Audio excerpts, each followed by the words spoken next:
The Secrets of the Millionaire Mind is a bestseller and has remained prominently ranked in investment and finance charts. So, what is this book about and why has it garnered so much attention? Firstly, it's about how to get rich. More importantly, it offers a unique perspective on achieving wealth, discussing topics related to financial status and how economic conditions impact individuals. You may have noticed in reality that some people seem to have a knack for making money. Take certain entrepreneurs, for example. Regardless of the ups and downs of their businesses, they end up being wealthy. Meanwhile, others seem to lack financial luck. When opportunities to earn arise, they squander them, or even if they do earn, they may quickly squander it, leading them to mediocrity or even poverty. What makes the difference? Is it education, IQ, career choice, or personality?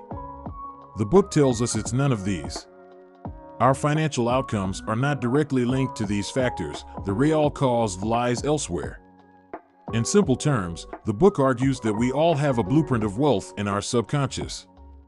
It acts like a thermostat, determining our ability to make money and our financial status.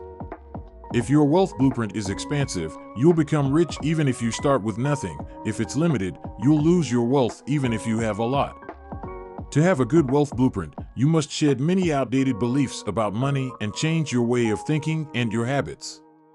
Only then can you achieve financial success and move towards financial freedom. The author, Harvey Eker, is the founder of a training company in the United States without any celebrity status. The enduring appeal of the book lies in its addressing the financial dilemmas of many people, offering fresh perspectives and practical advice.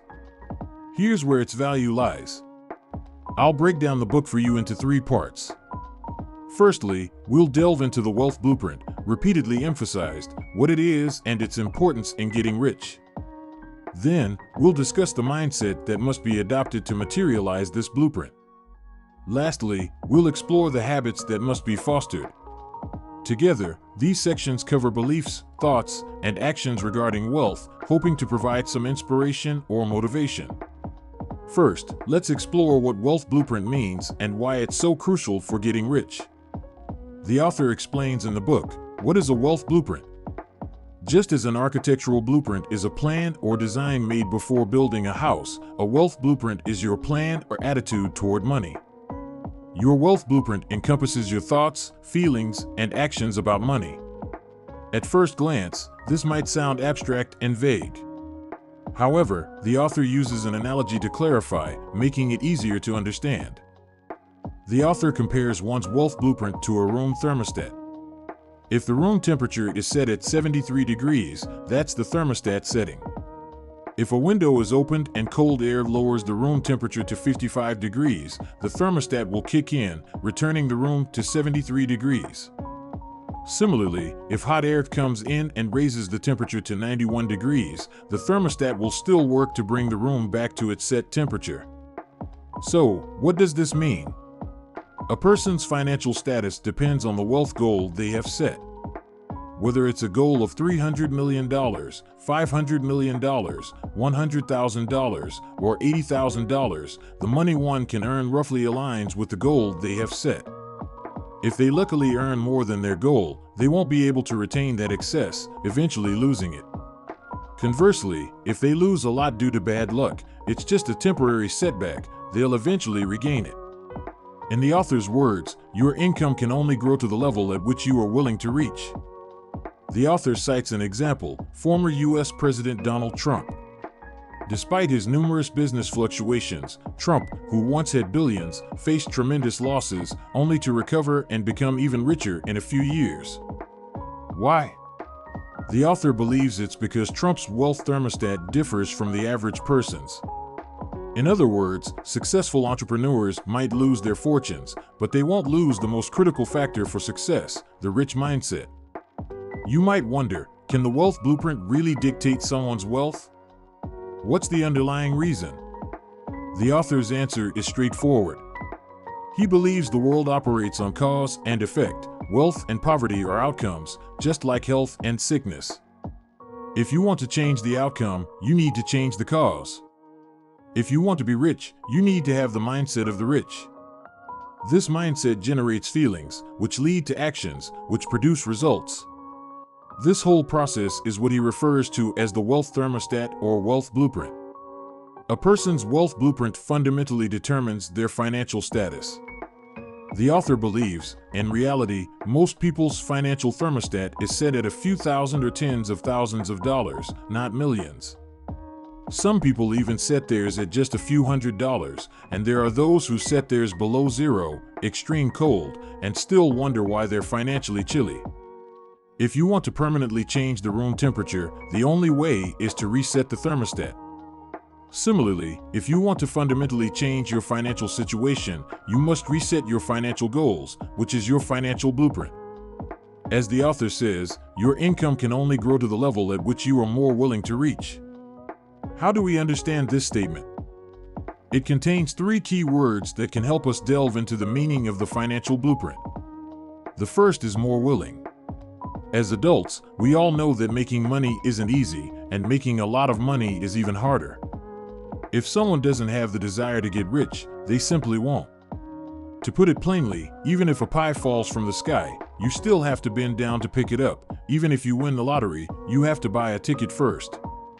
Therefore, the prerequisite for wealth is the desire for it, and this desire must be very strong, to the point of being more willing. This ensures that you will persist in it with all your might. For example, the author mentions a student who wanted to earn a lot of money because he wanted to support a charity for AIDS patients. A belief like this tends to be more enduring than ordinary motives. Because the average person who wants to improve their life through money is just a wish, not reaching the level of more willing. The second is achieve. As mentioned earlier, one's financial status depends on the setting of the financial thermostat. This can be misleading. Does it mean that any financial goal, once set, can be achieved? Of course not. Because you not only have to set goals, but also do what it takes. For example, if you set a special financial blueprint with a small goal of $100 million, are you just talking or acting? Is it a fleeting impulse or a long-term commitment? The words achieve are crucial here. Your efforts must match your goals. The third is can only. This means that one's goals should not be unattainably high, nor should one underestimate themselves. They should match one's abilities. This ability has both innate and learned components. For example, many people know that Bill Gates and Warren Buffett had solid family backgrounds. Gates' mother knew the president of IBM, and Buffett's father was a congressman. Their financial blueprints are definitely different from those of common people. These differences are due to both innate conditions and the results of learning and effort. However, their abilities are not too far from their conditions. In conclusion, remember, your income can only grow to the level at which you are more willing to reach. The financial blueprint is not just a simple numerical goal, it is a system that includes beliefs, thought processes, and actions. The difference between the rich and the average person is systematic. It involves attitudes toward enrichment, actions toward obtaining money, and the desire for money, whether instinctive or belief-based. These are not summarized by just a simple number or change in the short term. Therefore, the financial blueprint fundamentally influences one's financial status, functioning as a thermostat.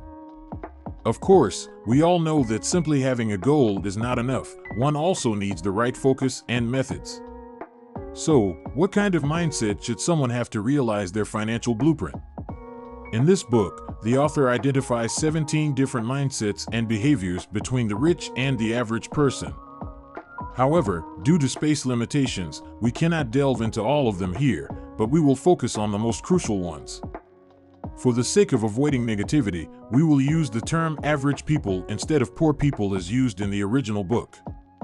First, let's talk about the mindset toward earning money. The author believes that the rich and average people have different attitudes toward making money. The rich are always thinking about earning, while average people tend to fear losing. Therefore, the rich focus on opportunities, while the average person tends to focus on obstacles. We've all heard the classic question, is the glass half empty or half full? From this, we can discern the difference in mindset between the rich and the average person. When the rich see a glass half full, they think about how to find more water to fill it. In contrast, the average person, when seeing the same glass, worries about losing the water they have. The same situation can be seen differently. The rich see growth potential, while the average person sees possible loss. The rich worry about returns, while average people worry more about risks. In summary, the rich focus on opportunities, while average people focus on obstacles. To become rich, this mindset must change. Why is this change so crucial? The author tells us that what you focus on expands. If you focus on opportunities, you'll see opportunities everywhere. If you focus on obstacles, you'll find obstacles everywhere. Therefore, the rich are always trying new things, while the average person remains indecisive and watchful. The result? The rich are always in action, while average people are always watching. The importance of action lies in the fact that everything valuable, including luck, is revealed after taking action. Nothing is straightforward. Life is like a winding river, and often you only see the next bend. To see more, you must move forward. The author introduces the concept of getting into the corridor, suggesting that if you're interested in an opportunity, dive in first and figure the rest out later. If you don't take that first step, you'll never discover the doors that could open for you. The book shares the story where years ago, the author wanted to open a bakery. With no experience, he got a job at a bakery during summer vacation. Though the job was temporary and didn't pay much, it gave him the chance to immerse himself in the world of bakeries and learn the ins and outs of the business. This experience proved invaluable when he finally decided to open his own bakery years later.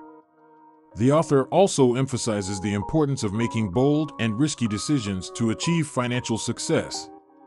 Instead of getting stuck in analysis paralysis, the rich are willing to take calculated risks and make decisive moves. The author describes how most average people tend to avoid risk and cling to safety, but this conservative approach also limits their potential for financial growth. Another important aspect of the rich mindset is their focus on personal growth and continuous development. They recognize that knowledge is power and are constantly seeking new opportunities for learning and growth. Whether through reading books, attending seminars, or seeking mentors, the rich are committed to their own personal and professional development. On the other hand, average people often settle for mediocrity and don't make the effort necessary to improve their skills and knowledge.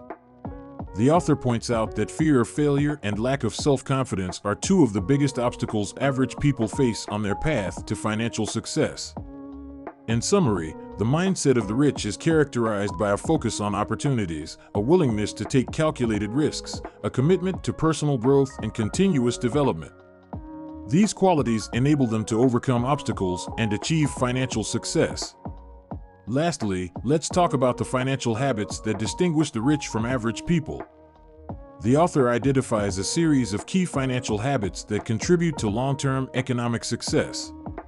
One of these habits is managing money smartly and strategically. The rich are experts in managing their finances, carefully planning their expenses, investing wisely, and diversifying their sources of income. They are also attentive to investment opportunities and can identify those with the potential to generate high returns. Furthermore, the rich often live below their means and avoid unnecessary extravagance.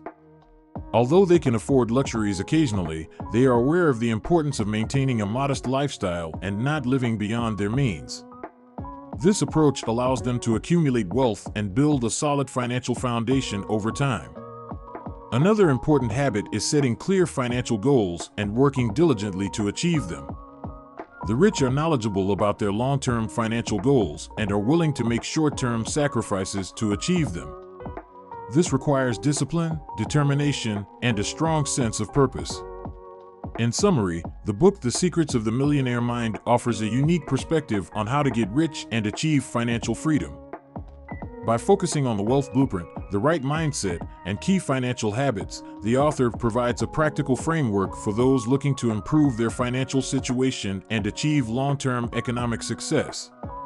With inspiring stories, practical advice, and actionable strategies, this book is a must-read for anyone aspiring to wealth and prosperity in life. Remember, financial success is not just about accumulating money, but about having the freedom to live the life you desire and make a difference in the world. So, I invite you to take the first step today. Take action, set clear goals, and commit to working towards them every day.